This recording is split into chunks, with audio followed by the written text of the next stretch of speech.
Welcome, welcome, welcome everyone to today's show. A boomer and a Gen Xer walk into a bar. Coming to you from the Rabbit Hole Studio, where you, as our listener, will experience some wit and wisdom, some smartassery, and a mother and daughter questioning, are we even related? My name is Jane Burt. My co-host today is my daughter, Bobby.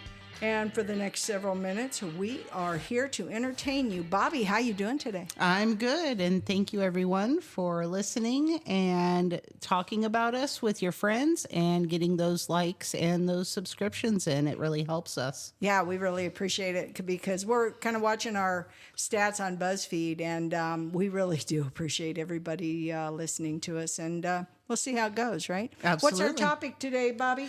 Today we are going to be talking about social media and kids. Oh, I don't know if I want to even approach this one. I think everybody over a certain age cringes when we think about this.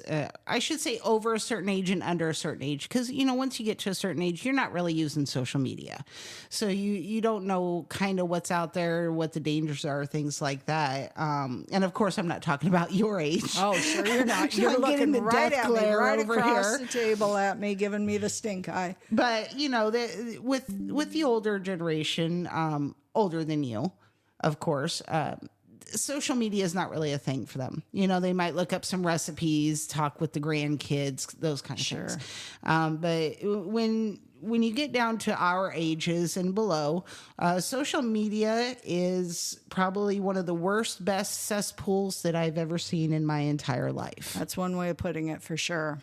So how are we going to start this conversation? Because, you know, when we were preparing for this, we both took a look at a lot of the studies that were out there.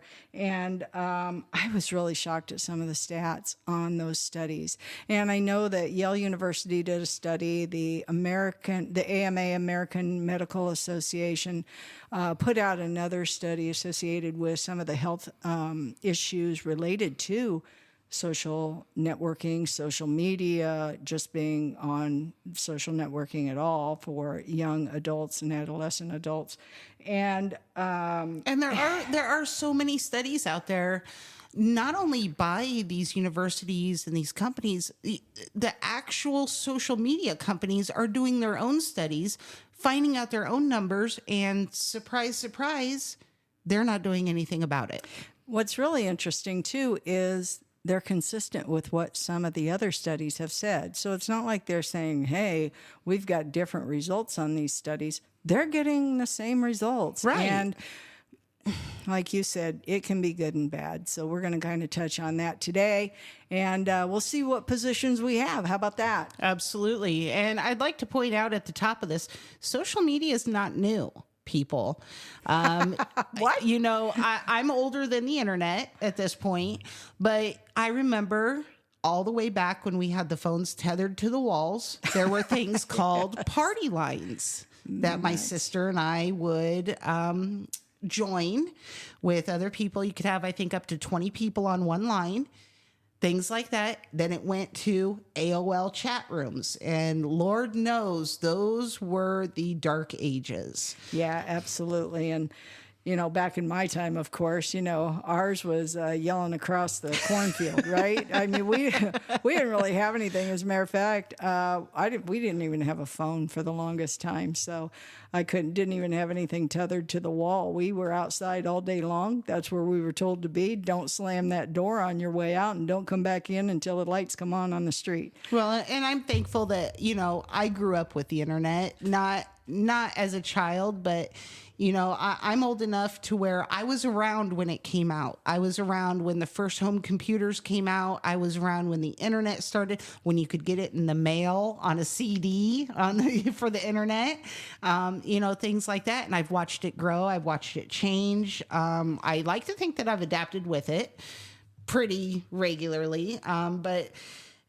I've also seen the very, very dark side of it. Everything from the dark web to sex trafficking to social media. Yeah. And a lot of these things, they come from social media. They start on things like Discord, Instagram, Snapchat, Facebook, and they they kind of fester there because no matter where you go, you're going to find a group that agrees with you. Right. One way or the other, no matter what your thoughts are, you're going to find a group that agrees with you. Sometimes that's great. You find a group that loves green shoes. Other times you find groups that are still stuck in Nazi Germany, unfortunately. Oh, that's unfortunate too. And you know, even the U.S. Attorney General, I was reading the report that they put out here. They put one out in 2023, and then most recently they put another one out. And it's interesting because one of the statistics that was in there stated that 40% of children that are between the ages of 8 to 12 years old and 95% of children 13 to 17, now that gets into your young adolescents, use social media. That's scary right there. It is scary. Because we really don't have any control over that in a sense. Now, as parents, we do, right? As parents, we should be the ones monitoring it. I'll be the first one to say, and everybody will find this out through our podcast, I am not a fan of our government. I do not need another regulation. I do not need another rule or another law because they can't enforce the ones that they have right now. And there is a law out there that does or was intended to protect these children on social media, and that's COPA. That's the Children's Online Privacy Protection Act. And what it states is that any child under the age of 13 years old should not be on social media unless they have their parents' permission. Now, there's nowhere on social media that you go in and put your parents' permission in there or that it's even required. No. And so it's kind of just, it's an act that was put into place just like a lot of our laws, a lot of our rules, and it can't be enforced. It just makes people feel better. Right. We need to do something. We're not sure what we need to do, but we're going to do something to say we did something. And the fact is, these kids, they're spending nearly 5 hours a day on social media. 5 hours every single day of their life is spent scrolling, chatting, snapping, things like that. And I mean, you're looking at the ages of these teens. YouTube was the most popular platform. Now, I don't know if you knew this, but YouTube is actually a social media platform. Sure. Absolutely. In the comments and posting YouTube videos and things. 93% of teens aged 13 to 17 are using YouTube. Isn't that amazing? 93%. I mean, that's crazy.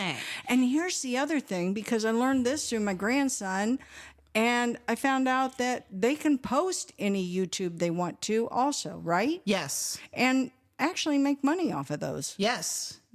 Monetization across social media has blown up the last couple of years. And it's interesting, too, because, and we've learned this, that whatever we look at, the algorithms bring that right back to you. Absolutely. Oh, if they're surfing porn, they must want to look at some porn. So here it is on your computer the next day, or not even the next day. All I have to do is say that I'm looking at a new car, and on Facebook, all these car ads will pop. It's like, it's crazy.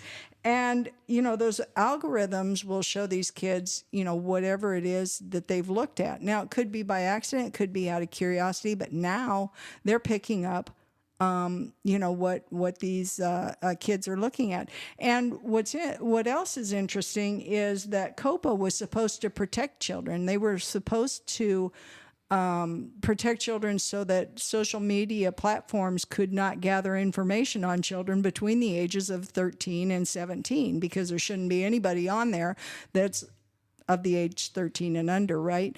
Correct. So they are collecting data on them because we wouldn't have the algorithms and the data that pops up on their screens if it didn't. Well, let's be honest. I can put any birth date I want in there. They're not checking my ID. They're not coming to my house and saying, "Hey, is this let you? me see Is your this passport." your birthday?" They're not doing any of that. Right. So it's not like there's this foolproof method of protecting these children. It's literally just something that they're doing to shut people up, to say, "Hey, we tried to do something, but these darn kids, they're just so smart, And it doesn't make sense." But, on the other hand, social media is not only used by these kids just for fun. Okay. In the last couple of years, it has blown up in schools, right? Clubs, sports, right? school assignments, Yep. teachers, classrooms, even my kids' jobs. They use social media, they use group chats, things like that, just to have everybody, be able to work a schedule, or if somebody needs to call out, or if there's something going on, or an assignment due, or practice is canceled. It's on social media. And if these kids don't have social media, they don't know what the hell's going on. And we found that out. If they didn't have social media, they're pretty well screwed, because when COVID hit, right? Yes. We had remote classes going on. If you didn't have internet at home, and you didn't have a computer, and you didn't have the ability to pick that information up, your kid was pretty well screwed. Yeah. And so, the society has really just kind of driven it. And it wasn't just COVID, because COVID's over.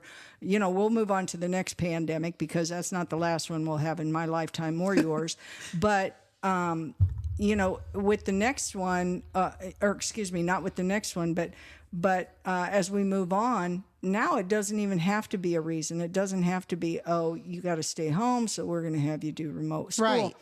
A lot of kids are doing remote school, right? Or Right. they're doing, like you said, they're getting their information on their jobs. When do I work next? Yeah, we're going to where post am I the gonna schedule work? on Snapchat. Here you guys go. And going back to my YouTube thing, with the kids being on YouTube, a lot of parents don't think that YouTube is a social media platform. They're not understanding that.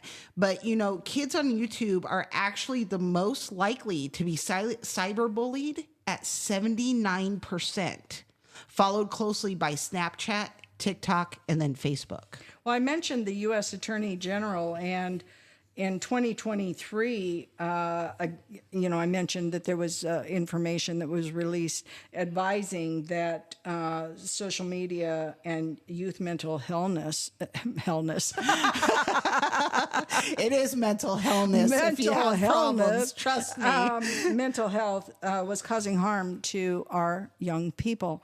And you just mentioned a few things, and they listed several things: sleep issues, sexual advances. And I want to talk about that real quick, because there's a clip that I would really like to have our listeners hear, and it's from the former Meta executive Arturo Bejar.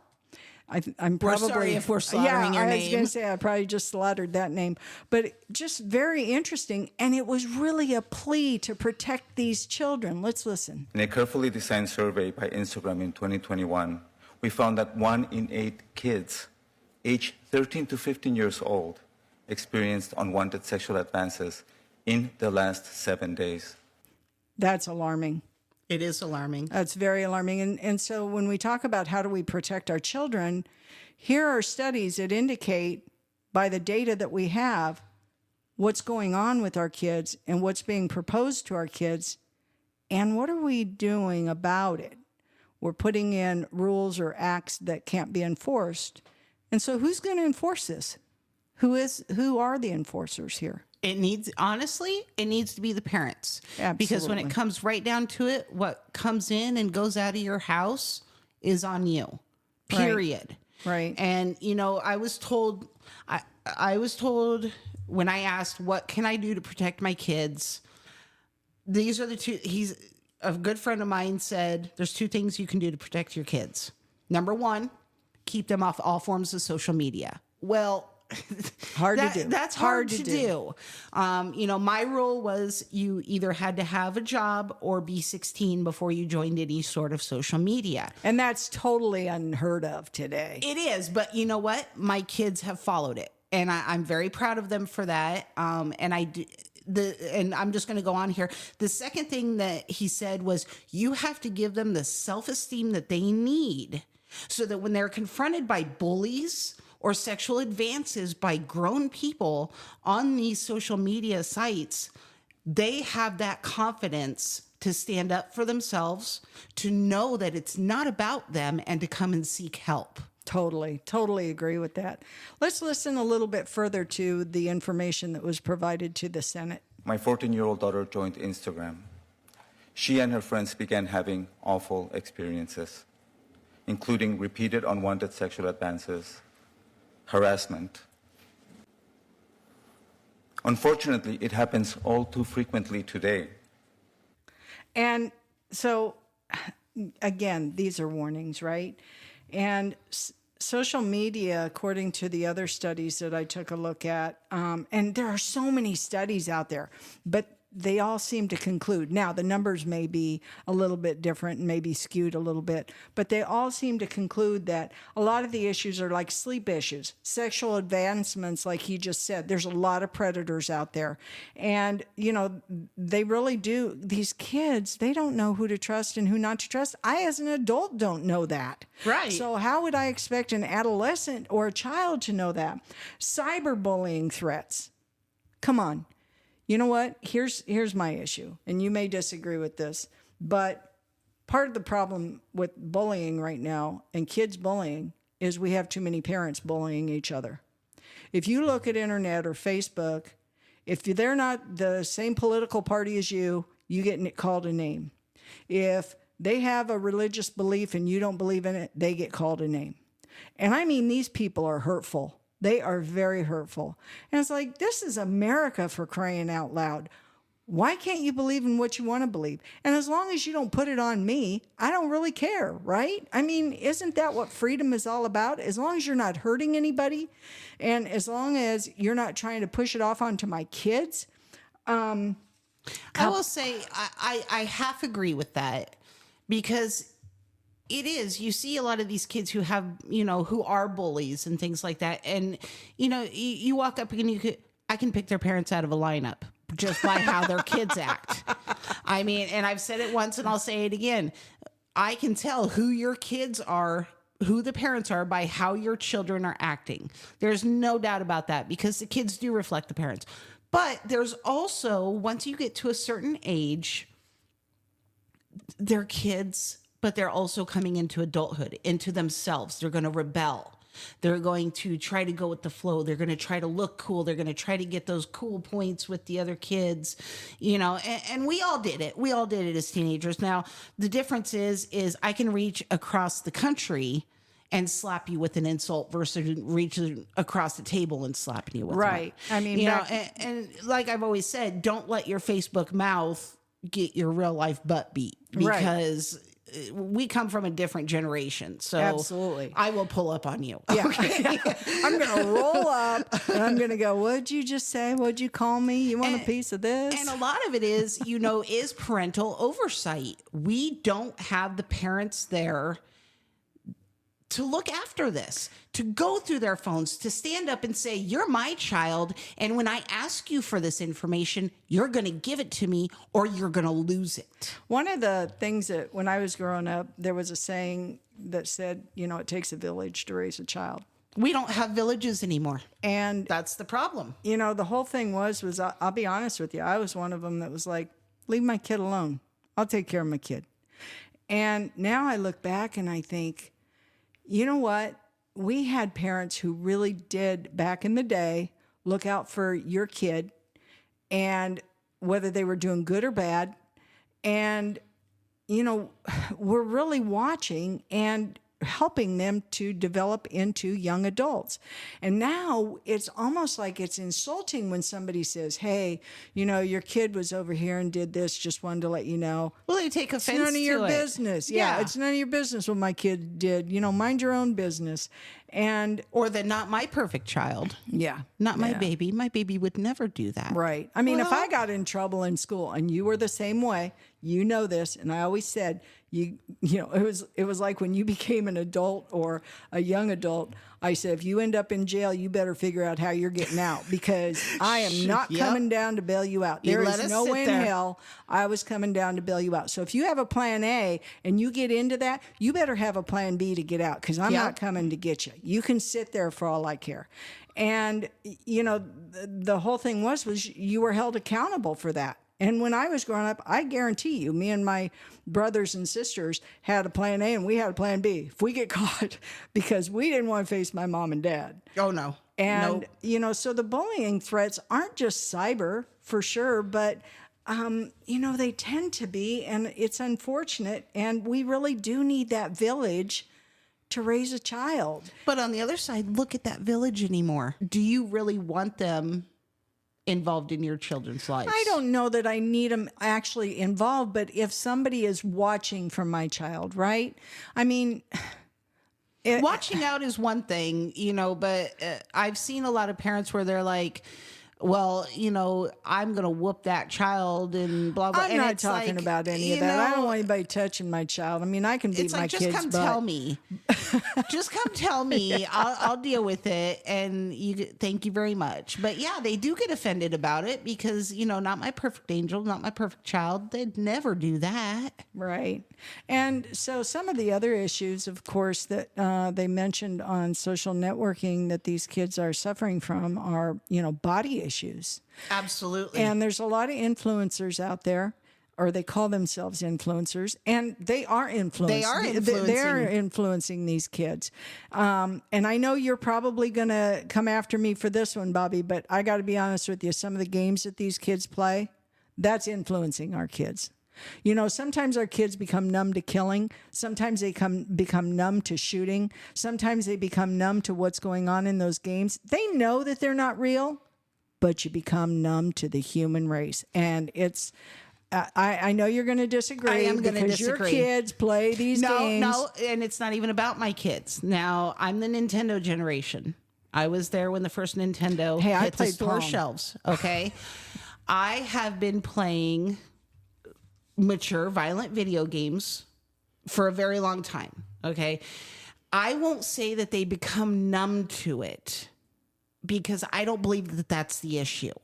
And I know a lot of people, you guys said that about when we were buying the Snoop Dogg albums. Well, these kids are going to want to be gangsters and shoot up people because And they're where are listening we to at this. today, but Bobby? it's not about the music. It's not about the games. It's Isn't not it? about the movies. It's about everything coming collectively to this child, the lack of parental control, the lack of oversight, the thinking it's fun to play these games But to and be say this that person. they're not emulating that behavior, I don't believe it. got to disagree with you. I got to disagree with you because when you were growing up and when your sister was growing up, we had Madonna and I can't remember who some of the. You guys were dressing like them. Don't tell me that you weren't influenced ma'am, by that. You're thinking of my sister with the Madonna thing. Now, I had a Michael Jackson glove. You did and have a you Michael will Jackson respect glove that. and and coat. Yes, you did.